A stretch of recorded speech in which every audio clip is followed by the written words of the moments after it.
प्रिय विद्यार्थियों नमस्कार। आज की कक्षा में हम व्याकरण का एक नया टॉपिक पढ़ने जा रहे हैं, वचन। सबसे पहले वचन की हम परिभाषा देखते हैं। शब्द के जिस रूप से उसके एक या अनेक होने का पता चले उसे हम वचन कहते हैं।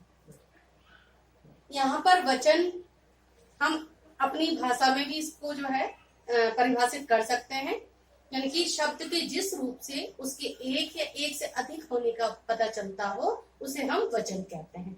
हिंदी में वचन के दो भेद माने गए हैं, एक वचन और बहुवचन। एक वचन, इसकी परिभाषा भी हम एक वचन के नाम से खुद ही बना सकते हैं कि शब्द के जिस रूप से, यदि हमें मुख्य परिभाषा आ जाती है तो इसकी भेद की परिभाषा खुद से बना सकते हैं। जैसे शब्द के जिस रूप से उसके एक होने का पता चले उसे एक वचन कहते हैं। तो इसी तरह से बहुवचन की परिभाषा भी हम इसी प्रकार से बना सकते हैं, यानी शब्द के जिस रूप से उसके एक से अधिक होने का पता चले उसे हम बहुवचन कहते हैं।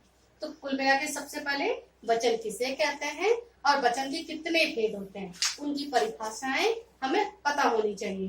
तो वचन किसे कहते हैं? शब्द के जिस रूप से उसके एक या अधिक होने का पता चले उसे हम वचन कहते हैं। फिर वचन के दो भेद बताए गए हैं, एक वचन और बहुवचन।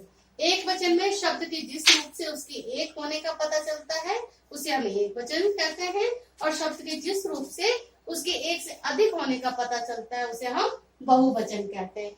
एक वचन के कुछ उदाहरण हम देखते हैं, जैसे यहाँ पर है लड़की, रात, डिब्बा, सड़क।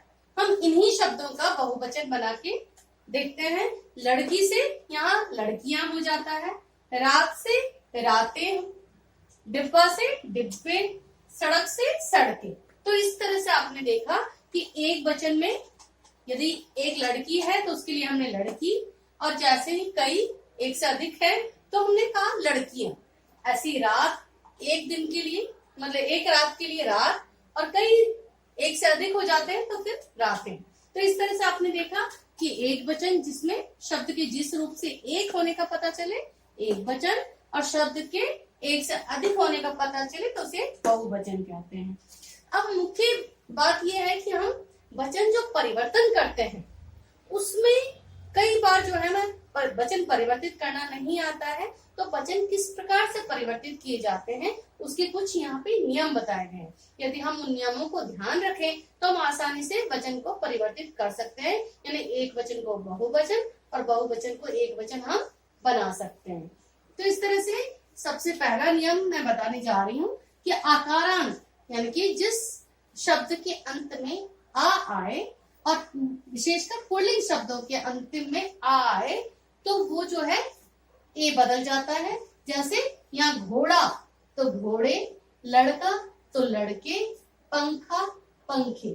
तो यानी कि आपको ध्यान रखना है, आकारांत पुल्लिंग शब्दों में यदि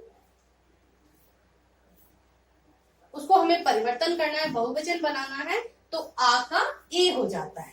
और इस तरह से कुछ उदाहरण मैं बताए हैं यहाँ पर कि किस प्रकार से ये परिवर्तित हुआ। यहाँ पर घोड़ा आ था और ये फिर ए में परिवर्तित हो गया, घोड़े। इसी तरह से यहाँ पर आकारांत स्त्रीलिंग, यहाँ पर पुल्लिंग शब्द के बारे में बताया गया था, तो इस तरह से यहाँ पे आकारांत स्त्रीलिंग शब्दों में इसके अंत में ए जोड़ने से ये बहुवचन बन जाता है। जैसे यहाँ पर माता का माताएं, भाषा का भाषाएं, कथा का कथाएं, कला का कलाएं आदि। तो इस तरह से स्त्रीलिंग शब्द के अंत में यदि आ है तो आकारांत शब्द बहुवचन बनाते समय ए में बदल जाता है।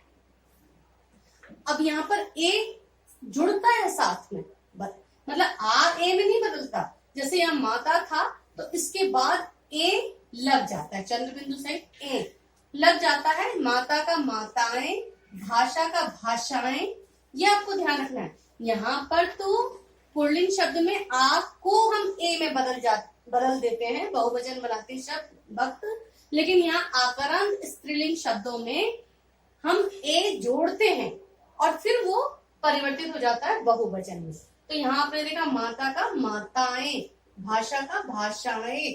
तो इन दोनों में आपको ध्यान रखना है कि पुल्लिंग यदि आकारांत है तो वो ए में बदल जाएगा, आ ए में बदल जाएगा, लेकिन स्त्रीलिंग है तो उसके आगे ए जुड़ जाएगा। तो दोनों में ये अंतर है, ध्यान रखना है। इसी प्रकार से यहाँ उकारांत, यानी कि जिस शब्द के अंत में उ हो या फिर बड़ी उ, उकारांत, ऐसे शब्दों में ए जोड़ने से भी वो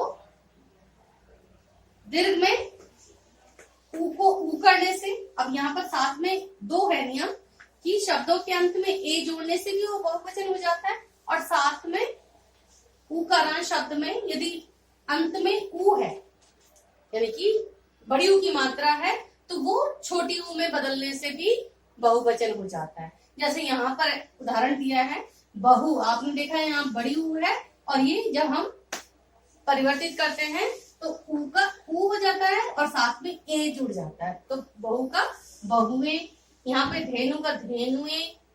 अब यहाँ पर क्योंकि दोनों नियम है, आपने देखा कि उकरण यानी छोटी उ भी है और बड़ी उ भी है, तो इन दोनों के अंत में ए जोड़ने से बहुवचन लग जाता है, बन जाता है। तो ए हम यदि जोड़ते हैं तो छोटे में जोड़ते हैं तो भी ये बहुवचन धेनुए, और यदि बधु, बधु में उ का अंत है, बड़ी उ है, इसको भी परिवर्तित करते हैं तो बड़ी उ ए में, छोटी उ में बदल जाता है और साथ में ए जुड़ जाता है। तो इस प्रकार से उकारांत और उकारांत दोनों शब्द किस प्रकार से ए जोड़ने से बहुवचन में परिवर्तित हो जाता है, यह हम इन नियमों के द्वारा देखते हैं। अब यहाँ पर जो है परंतु पुल्लिंग में ऐसा नहीं होता। पुल्लिंग उकारांत तथा उकारांत शब्द एक वचन और बहुवचन में समान रहते हैं। नहीं, स्त्रीलिंग में तो इस तरह से परिवर्तित हो जाता है, लेकिन पुल्लिंग में कई बार बहुत सारे शब्द ऐसे होते हैं जो एज इट इज रहते हैं, उसमें कोई परिवर्तन नहीं होता, यानी क्रिया के द्वारा हमें पता चलता है कि एक वचन है या बहुवचन। जैसे यहाँ पे डाकू है, डाकू आ गया, तो ये एक वचन बोध हो रहा है इससे, मैं डाकू आ गया। और यदि हमें इसको बहुवचन का पता लगाना है तो क्रिया से पता चल जाता है कि डाकू आ गए। तो इस प्रकार से आपने देखा कि शब्द जो है यहाँ पर एक वचन है या बहुवचन है, वो इसका हमें पता नहीं चल रहा है, क्रिया से हमें पता चल रहा है कि ये एक वचन है कि बहुवचन है। तो शब्द जो है ये समान रहता है, एक वचन में भी बहुवचन में। ऐसे ही साधु है, भालू, आलू, ये इस तरह के शब्द हैं उकारांत पुल्लिंग के, जो एक वचन में भी एज इट इज रहते हैं और बहुवचन में भी, यानी इनमें कोई परिवर्तन नहीं होता, यानी समान रूप से एक वचन और बहुवचन में प्रयोग किए जाते हैं। इसके बाद ई कारण तथा ई कारण, यानी छोटी और बड़ी जो स्त्रीलिंग के शब्द होते हैं, उनके अंत में या जोड़ने से तथा अंत में दीर्घ स्वर को ह्रस्व करने से बहुवचन हो जाता है। ये बहुत ही ज्यादा जो है प्रचलन में होता है। आप देखते हैं जैसे लड़की का लड़कियां, अब यहाँ पर जो है या जोड़ दिया हमने और साथ में जो ई कारण था यानी बड़ी ई थी वो छोटी ई में परिवर्तित हो जाता है, बहुवचन बनाते वक्त। ऐसे नदी, नदियां, बोली, बोलियां, विधि, विधियां, लेकिन कई ऐसे शब्द होते हैं जो पहले से ही छोटी ई होती है, तो वो छोटी ई में ही रहता है। अब यहाँ स्त्रीलिंग शब्द के अंत में या हो तो बहुवचन में चंद्र बिंदु लग जाता है। कई बार ऐसा होता है कि बस कोई परिवर्तन नहीं होता, केवल चंद्र बिंदु से हम उसको वो एक वचन है या बहुवचन है उसकी पहचान करते हैं। जैसे चिड़िया, तो ये एक वचन है, लेकिन चंद्र बिंदु लगते ही चिड़िया, तो इसका मतलब बहुवचन हो गया। ऐसे गुड़िया तो एक वचन है, गुड़िया तो बहुवचन हो गया। इस तरह से सबसे मुख्य बात तो यह है कि सजीव चीजों में और इस तरह से इकारांत उकारांत में हमें आसानी से पता चल जाता है, लेकिन कई बार मुख्यतः जो है निर्जीव चीजों में या फिर जो है पुल्लिंग चीजों में, उसमें आपको क्रिया के द्वारा, जैसे हम कहते हैं कि आंसू आ गए, अब आंसू एक वचन है या बहुवचन है, क्रिया से हमें पता चल जाता है आंसू आ गए, तो आंसू क्या हो गया, बहुवचन हो गया। ऐसे ही कई ऐसे शब्द हैं, जनता चली गई, सदा एक वचन सदा बहुवचन शब्द के द्वारा भी हमें वचन ध्यान रखना पड़ता है। जैसे जनता चली गई, अब जनता है लेकिन फिर भी वो सदा एक वचन के रूप में हम मानेंगे। ऐसे ही हस्ताक्षर कर दिया, हस्ताक्षर क्या है, कर दिए, तो यहाँ पर हस्ताक्षर क्रिया के द्वारा हमें पता चल रहा है कि बहुवचन है।